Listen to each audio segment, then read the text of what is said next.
Hello students, good morning सभी लोगों को। Myself Amarnath Vishwakarma, work as a chemistry lecturer.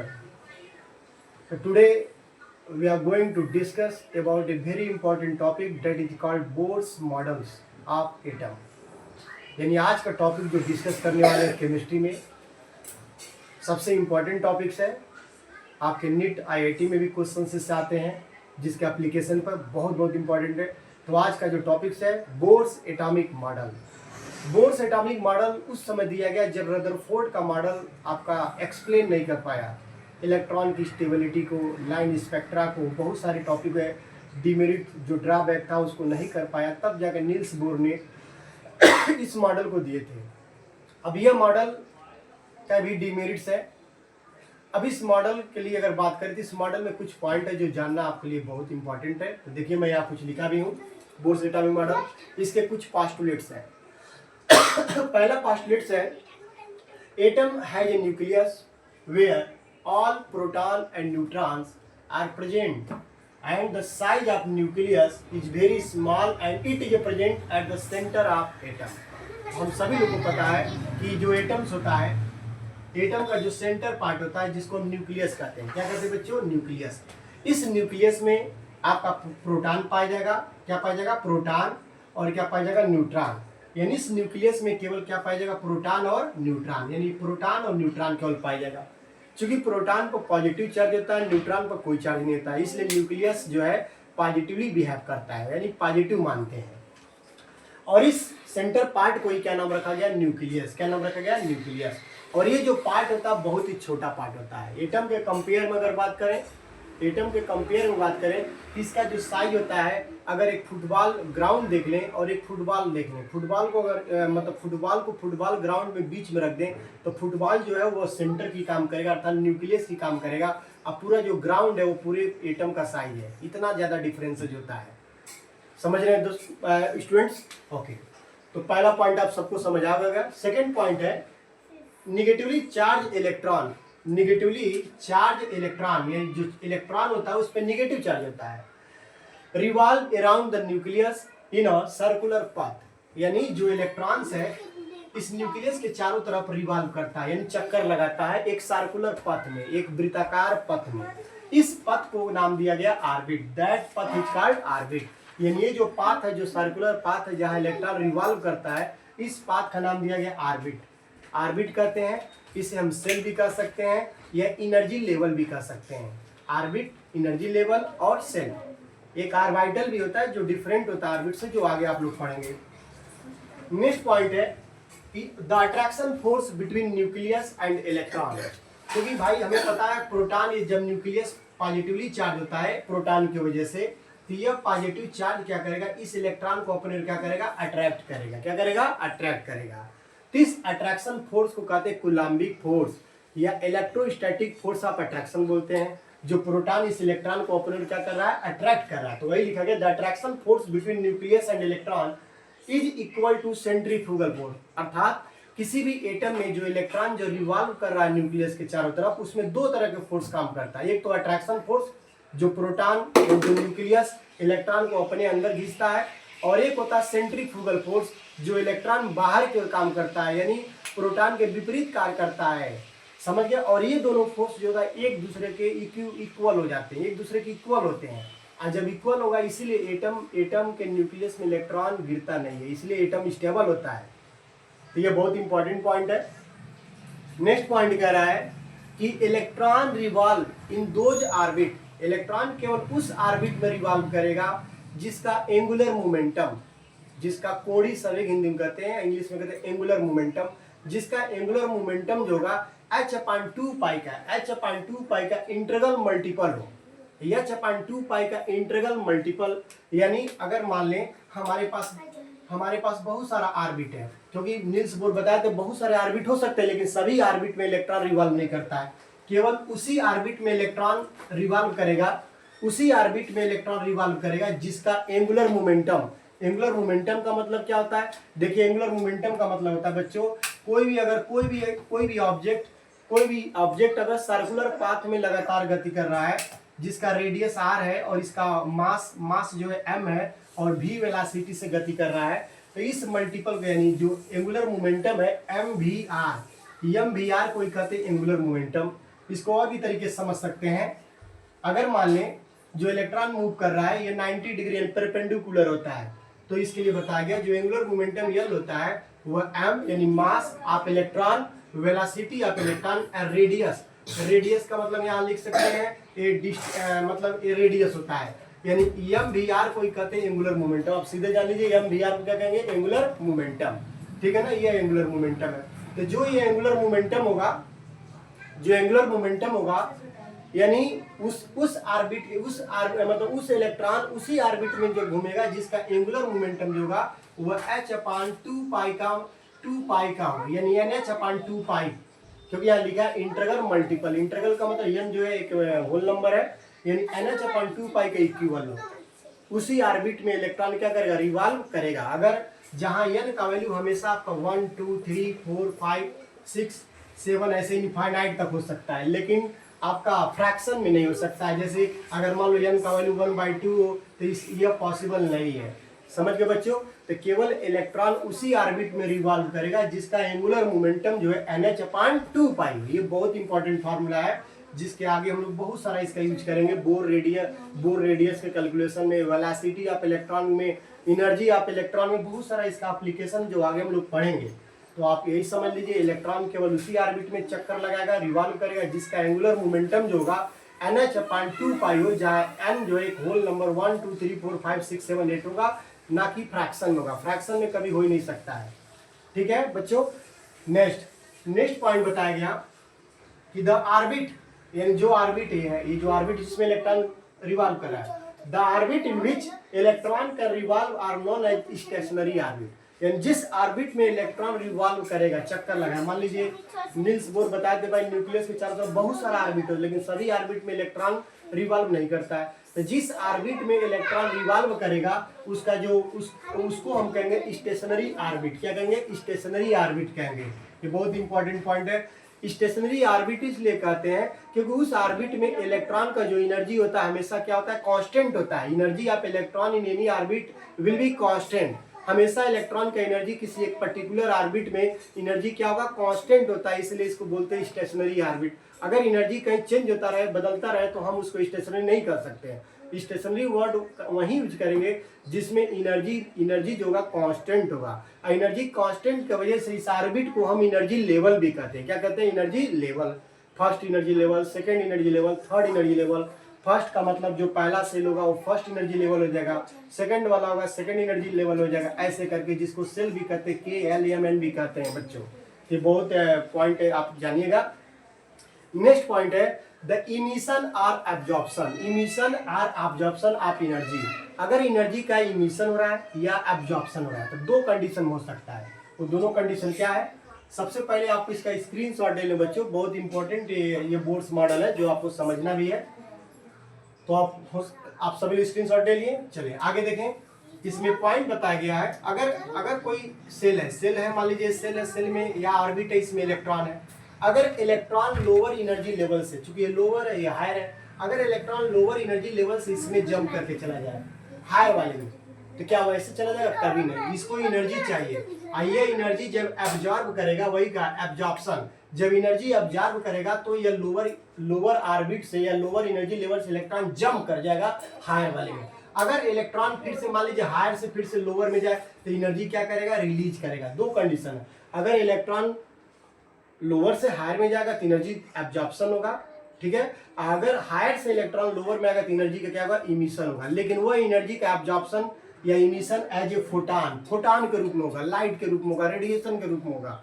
समझ के, जिसको हम मान लीजिए अगर इलेक्ट्रॉन, एक और पॉइंट जान लीजिए, इलेक्ट्रॉन कभी भी जब अपने स्टेट में रहता है, अपने ऑर्बिट में रहता है, स्टेशनरी ऑर्बिट में रहता है, उसको हम ग्राउंड स्टेट बोलते हैं। क्या बोलेंगे बच्चों? Ground state. लेकिन जब इलेक्ट्रॉन को एनर्जी दिया जाएगा तो जाहिर सी बात है इलेक्ट्रॉन एनर्जी पाकर एक्साइटेड हो जाएगा और वो जंप करेगा, तो उस स्टेट को बोलेंगे एक्साइटेड स्टेट। एक ग्राउंड स्टेट होता है और एक होता है एक्साइटेड स्टेट। ग्राउंड स्टेट का मतलब electron present in stationery orbit, अपने स्टेशनरी ऑर्बिट में प्रेजेंट होगा, लेकिन जब उसको एनर्जी ऑब्जर्व करेंगे या निकालेंगे तो वह एक्साइटेड हो जाएगा, मतलब इलेक्ट्रॉन एनर्जी ऑब्जर्व करेगा तो एक्साइटेड हो जाएगा और वो हमेशा जंप करके लोअर से हायर में जाएगा। अगर इलेक्ट्रॉन हायर में चला गया तो इलेक्ट्रॉन पुनः वह लोअर में आना पसंद करेगा, और जब वो लोअर में आएगा तो एनर्जी क्या होगा, रिलीज होगा।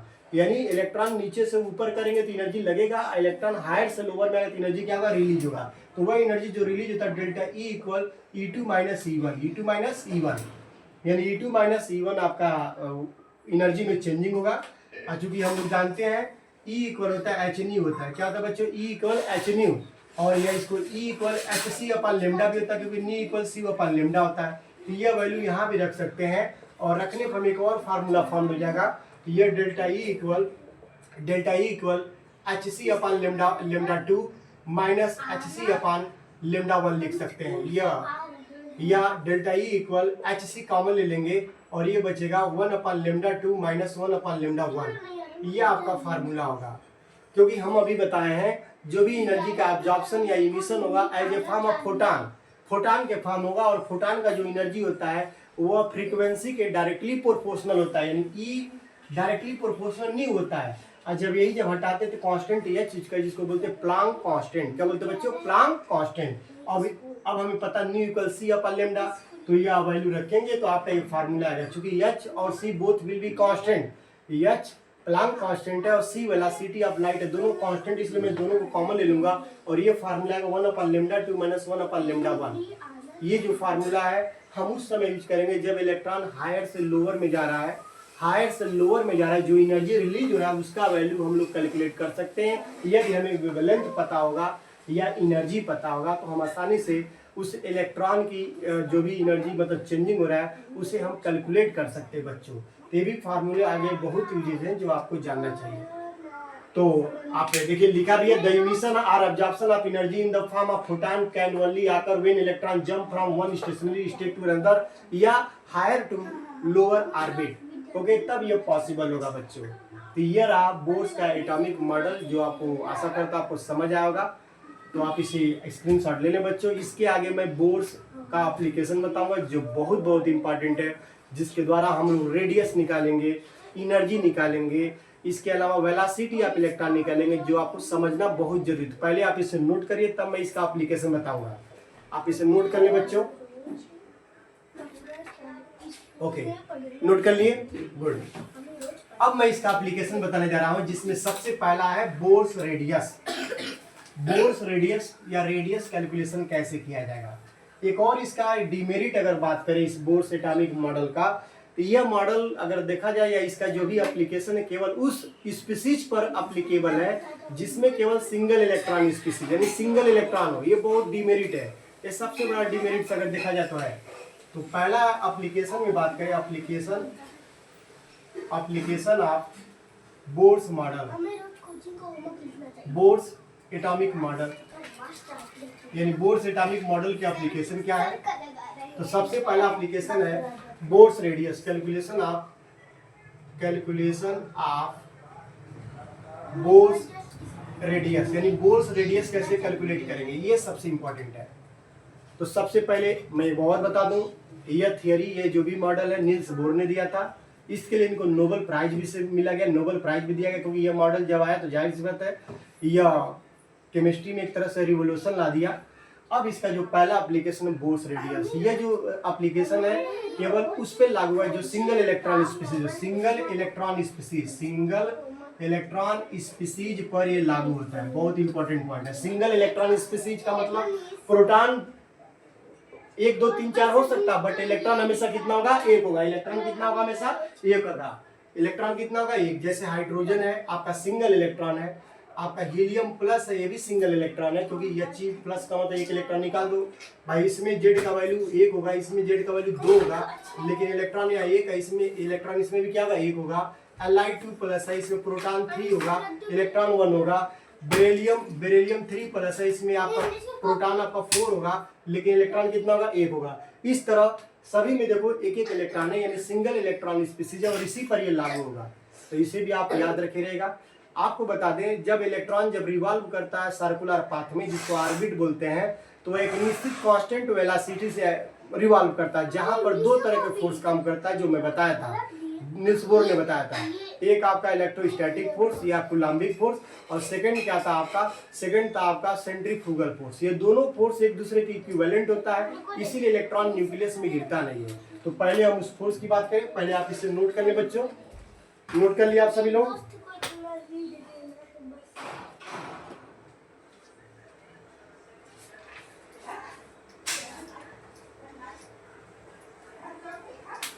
तो चलिए इसके आगे देखें। तो जब इलेक्ट्रॉन न्यूक्लियस के चारों तरफ सर्कुलर पाथ में रिवॉल्व करेगा तो फोर्स ऑफ अट्रैक्शन यानी that is a coulombic force as well as centrifugal force both are equal. तो पहले हम वही कैलकुलेट करें। तो पहले हम पहले कूलम्बिक फोर्स कैसे कैलकुलेट करते हैं ये समझिए। मान लीजिए हमारा न्यूक्लियस है और ये सेल है जिसमें इलेक्ट्रॉन है। इलेक्ट्रॉन पर नेगेटिव चार्ज है, न्यूक्लियस में प्रोटॉन जेड है, इसका भी चार्ज ही है तो जेड ही लिख सकते हैं, और इलेक्ट्रॉन का चार्ज ही लिख सकते हैं। समझ गए। इसको Q1 मान ले या Q2 मान ले, इसको Q1 एंड Q2 चार्ज। और ये R रेडियस पर यानी R डिस्टेंस पर इलेक्ट्रॉन उपस्थित है, और मास ऑफ इलेक्ट्रॉन जो है, जो इलेक्ट्रॉन यहाँ इसका मास यानी मास ऑफ इलेक्ट्रॉन मान लिया गया m मान लिया गया। जो m मास है m किलोग्राम, वैसे मास ऑफ इलेक्ट्रॉन आप जानते हो 9.1 इंटू 10⁻31 किलोग्राम होता है, आप जानते भी हैं। और भी वेलोसिटी ऑफ इलेक्ट्रॉन मान ले, वेलोसिटी ऑफ इलेक्ट्रॉन मान ले v मान ले, v मीटर पर सेकेंड मान ले, जो v मीटर वेग से लगातार एक कंटिन्यूअस सर्कुलर पाथ में मूव कर रहा है। ठीक है बच्चों।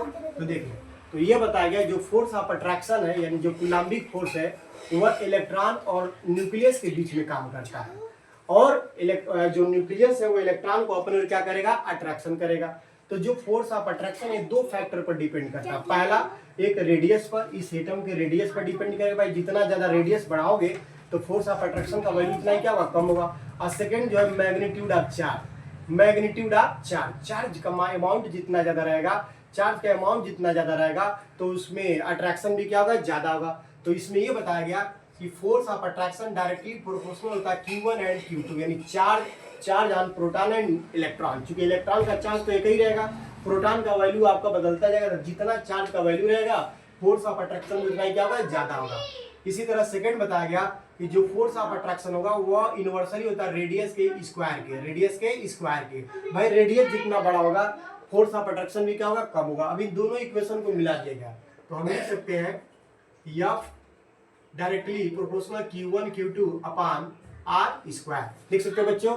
ओके, इसको एक हटाएंगे, कांस्टेंट यूज करें जिसको K कहेंगे, F equal K Q1 and Q2 upon R square हो गया। इसको इक्वेशन नंबर 1 बना लेगा।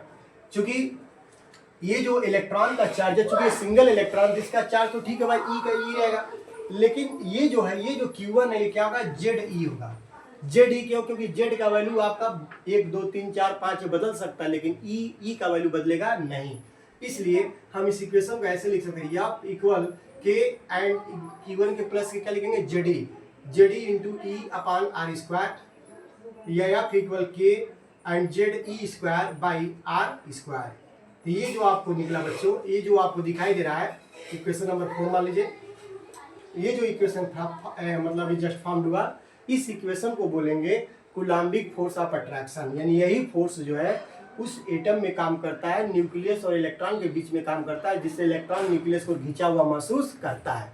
लेकिन जस्ट इसके विपरीत जब इलेक्ट्रॉन लगातार सर्कुलर पाथ में गति करेगा, जैसे आप देख लो, जैसे एक बॉल को अगर एक रस्सी में बांध लो, ऐसे सर्कुलेट करो तो बॉल लगेगा जो बाहर की ओर मतलब खींचा हुआ महसूस कर रहा है, वही आपका सेंट्रीफ्यूगल है। तो यहाँ भी ऐसा ही होगा। तो जो इलेक्ट्रॉन है इस पे सेंट्रीफ्यूगल फोर्स काम करेगा, यानी सेंट्रीफ्यूगल फोर्स, और ये फोर्स जो होता है mv स्क्वायर बाई आर होता है, mv square by R. Centrifugal force कितना होगा, mv स्क्वायर बाई आर। यहाँ भी m mass of electron, v velocity of electron, r radius. अगर आपसे कोई पूछे इलेक्ट्रॉन का सेंट्रीफ्यूगल फोर्स क्या होगा तो आप इस फॉर्मूले में रख के आप कैलकुलेट कर सकते हो, क्योंकि m का वैल्यू पता है, v का वैल्यू निकालना पड़ेगा जो दिया होगा, r दिया होगा तो हम निकाल सकते हैं। अब क्या करेंगे, यहाँ दोनों चूंकि बराबर है यानी F बराबर FC, इसको FC मान ले, FC मतलब सेंट्रीफ्यूगल फोर्स, ये दोनों इक्वल बराबर है, तभी इलेक्ट्रॉन न्यूक्लियस में नहीं गिरेगा। अब F का वैल्यू यहाँ रख दें तो ये हो गया K Z square by R square equal mv square by R, M B square by R. Okay बच्चों, M B square by R. अब इसे क्या करें, इसको आर को इधर बचेंगे तो आर आर क्या हो गया, एक कैंसिल हो जाएगा, एक आर क्या हो जाएगा, कट जाएगा, एक आर कट जाएगा, कटेगा बच्चों। अब बचेगा क्या, यम को इधर भेज देते, बचेगा वी स्क्वायर इक्वल यम को इधर कर दें तो K Z square by M into R, M into R. ये इक्वेशन नंबर मान लीजिए बना 5। ये आपको याद रखना, ये इक्वेशन कौन सा बना, 5। ठीक है बच्चों, तो आप इसका स्क्रीनशॉट ले लें, क्योंकि अभी और भी कैलकुलेशन है जो वैल्यू मैं पुट करूंगा, तो पहले आप इसको नोट कर लीजिए कॉपी पेन पर। और ये बहुत आपके लिए इंपॉर्टेंट है बच्चों, इसको नोट करें जल्दी से। अगर नहीं समझ आएगा तो आप कमेंट बॉक्स में जरूर कमेंट करेंगे, ताकि मैं उसे देखूं और आपको और इजी से इजी इसको बना सकूं। तो आप इसे नोट करें बच्चों।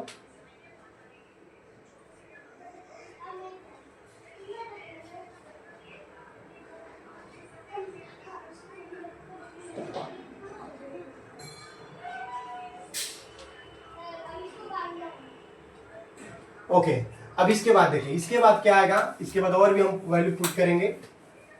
ये इक्वेशन नंबर 5 मान लीजिए है, थोड़ा सा इसको क्लीन कर दे रहे हैं क्योंकि हमें ज़्यादा कैलकुलेशन करना है।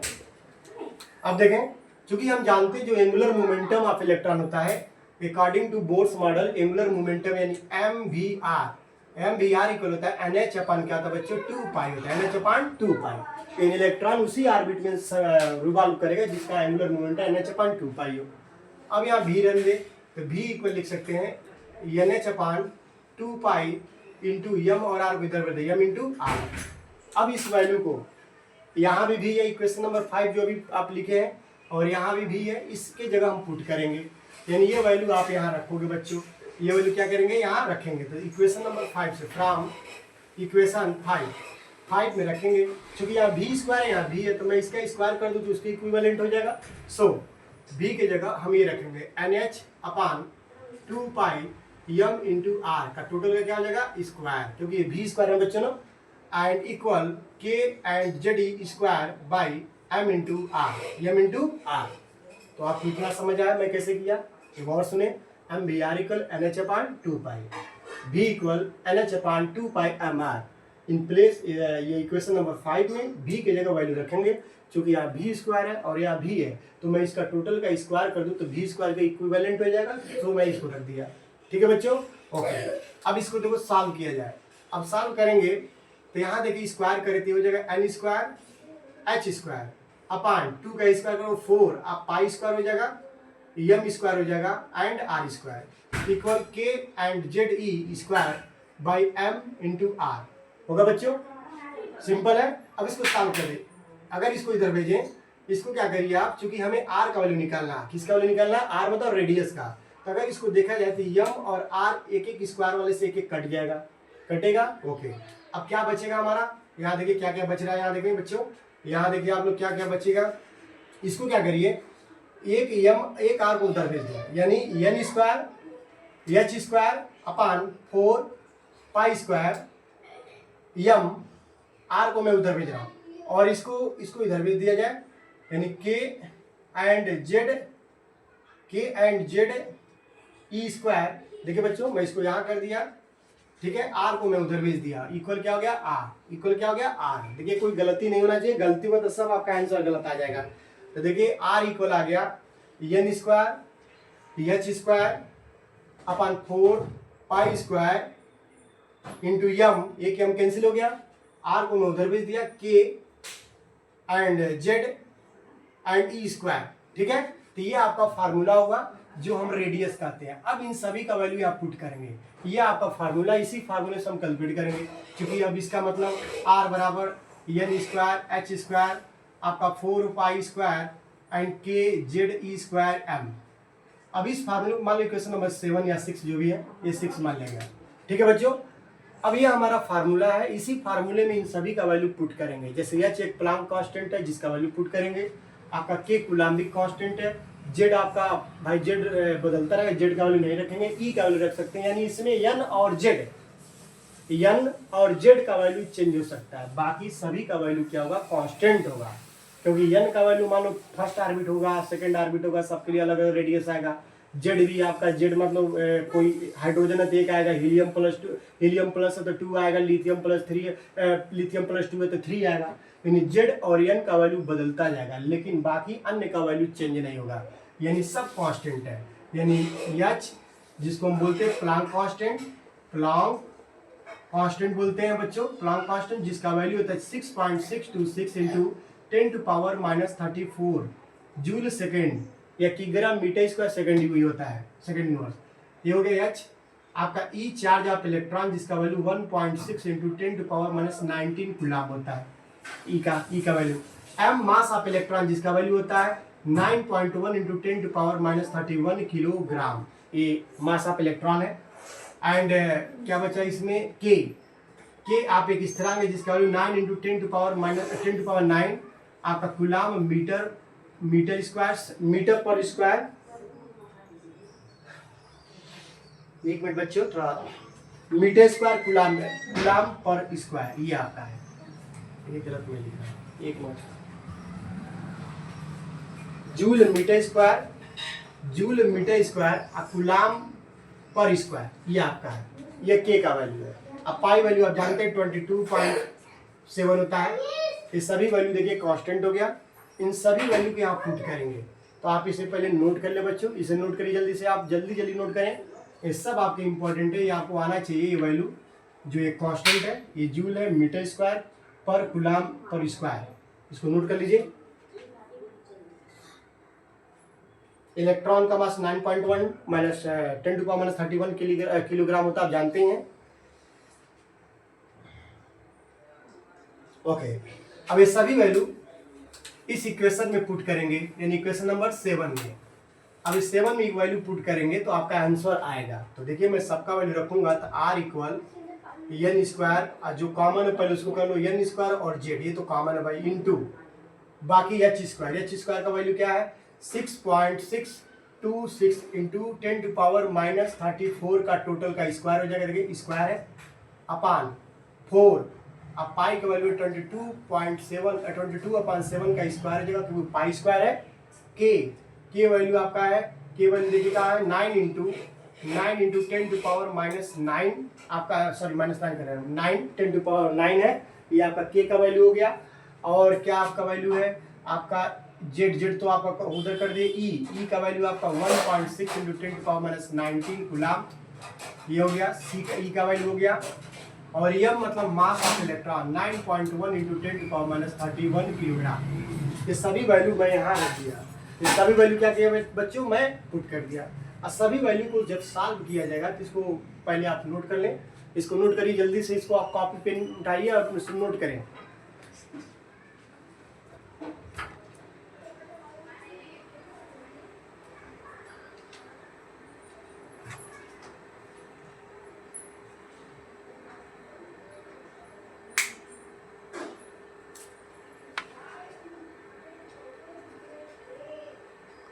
आप नोट करें बच्चों, नोट कर लिए हैं, ठीक है। अब देखिए जब इसको सभी वैल्यू जब रखा जाएगा तो सभी वैल्यू रखने पर इसका आंसर जो आएगा आर इक्वल 0.529 इंटू 10⁻10 और into N square upon Z, अब मीटर पर सेकेंड, सॉरी ये वैल्यू आएगा। और ये जो वैल्यू होगा ये, ओके। तो आप देखिए सभी वैल्यू को जब मैं इसको रखूंगा तो आपका आंसर आएगा 0.529 into 10⁻10 N square upon Z, N square upon Z metre, ये मीटर में आएगा बच्चों, ये आपका मीटर में आएगा, बहुत इंपॉर्टेंट है। अगर आपका रेडियस मीटर में कहेगा, चूंकि इसमें नहीं है, चूंकि एटम का रेडियस बहुत ही स्मॉल होता है, इसलिए मैं इसको एंगस्ट्रॉम में बदल दूंगा। किसे बदलूंगा, एंगस्ट्रॉम में, क्योंकि हमको पता है एक एंगस्ट्रॉम इक्वल 10⁻10 मीटर होता है, 10⁻10 मीटर होता है। तो मैं इसको एंगस्ट्रॉम में बदल दूं तो लिख सकता हूँ R equal 0.529 into N square upon Z, और एक किसमें आ गया, एंगस्ट्रॉम। तो ये आपका सबसे बेस्ट फार्मूला है, और इसी फार्मूले का यूज करके हम किसी भी हाइड्रोजन या एक इलेक्ट्रॉन स्पीसीज वाले आयन के लिए हम क्या निकाल सकते हैं, रेडियस कैलकुलेट कर सकते हैं, जिसको हम बोर रेडियस कहते हैं बच्चों। तो यह फार्मूला रियल में बहुत इंपॉर्टेंट है, जो आपको जानना चाहिए। मैं इस पे न्यूमेरिकल में बताऊंगा, नेक्स्ट वीडियो में आपको बताऊंगा, बट इसको आप नोट कर लीजिए। और हमारे वीडियो को सब्सक्राइब करें, शेयर करें और लाइक करें, और कमेंट जरूर करें कमेंट बॉक्स में। तो ये आपका एक छोटा सा फार्मूला है। इस फार्मूले का यूज हमें आगे आपको नेक्स्ट वीडियो में बताएंगे, इसका कैलकुलेशन कैसे किया जाता है, कैसे कैसे क्वेश्चन आएंगे। मैं आपको मल्टीपल चॉइस क्वेश्चन और आपके रिलेटेड क्वेश्चन मैं सब आपको बताऊंगा। तो ओके स्टूडेंट, थैंक यू।